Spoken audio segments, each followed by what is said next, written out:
Hello everyone, this is the Familer DAVENER number 21. Thank God I'm home and I'm reunited with my library.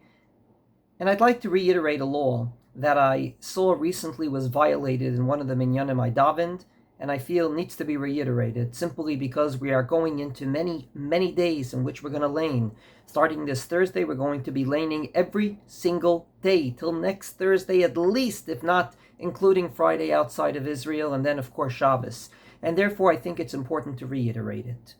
Once upon a time, when a guy got an aliyah, he said the bracha before, he laned his aliyah and he said the bracha after.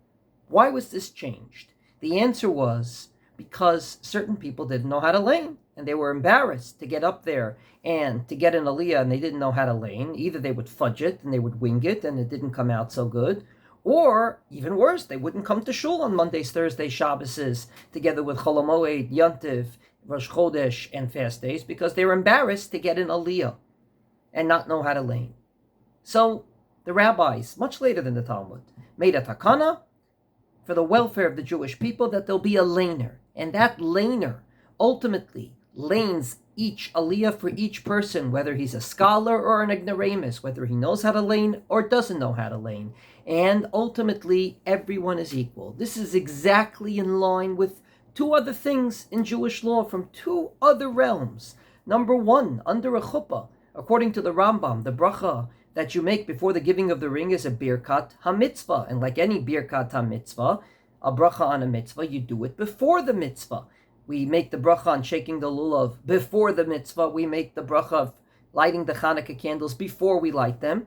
And indeed, we make the bracha before giving of the ring, and it should follow that the chassan, the groom, should make the bracha. But what are you going to do? Not everyone knew this very strange bracha, ba'al peh, by heart. Asher kedishanu b'mitzvotav etzivanu ala arayot, and it goes on and on and on.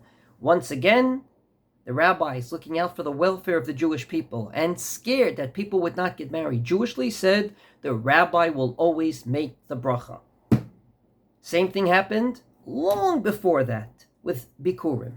Your first fruits from the 7 species of Israel you have to bring to the temple, and you have to say Arami Ovei Davim. Once upon a time they said it by heart.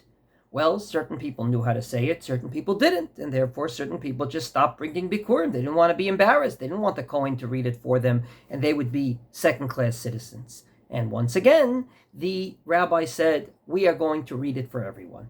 So that's ultimately how the laner came about. Now, in Sephardic synagogues, perhaps it still exists that the person getting the aliyah reads, but in Ashkenazic synagogues, not at all. So therefore, I was so surprised that in a minyan I davened recently on a weekday, first aliyah there was a laner, second aliyah there was a laner, and the third aliyah, the guy gets up there and lanes. What did he do? He embarrassed the first two people. Exactly what the rabbis tried to prevent, he did. He embarrassed the first two people because he basically put them in the category of, they don't know how to lane, but I do. Exactly what we wanted to prevent, he did. Now you may say, well, he did it unintentionally. What do you want? He didn't know this whole razzle-dazzle thing about the wedding, the bikurim, the laning. He just, out of the goodness of his heart, wanted to lane. And it was Parshat Vezot HaBracha, which quite frankly many people know because of Simchas Torah. Well, if you don't know, here's my word of advice to you. Don't do different than the rest of the Jewish people. Trust the healthy intuition of the Jewish people that they know what they're doing. And if in a shul, the first two aliyahs, there was a laner, there's probably a good reason, even if you don't know it. And don't go ahead and think that I'm an Iber Chacham, I'm smarter than everyone, and I'm going to lane myself. Trust the healthy intuition of the Jewish people if you don't know. So to sum up, the laner is there for a reason, not to embarrass those that don't know how to lane. Just like we did by a wedding and by Bikurim. And if you didn't know this, then don't take a chance. Just do what everyone else does.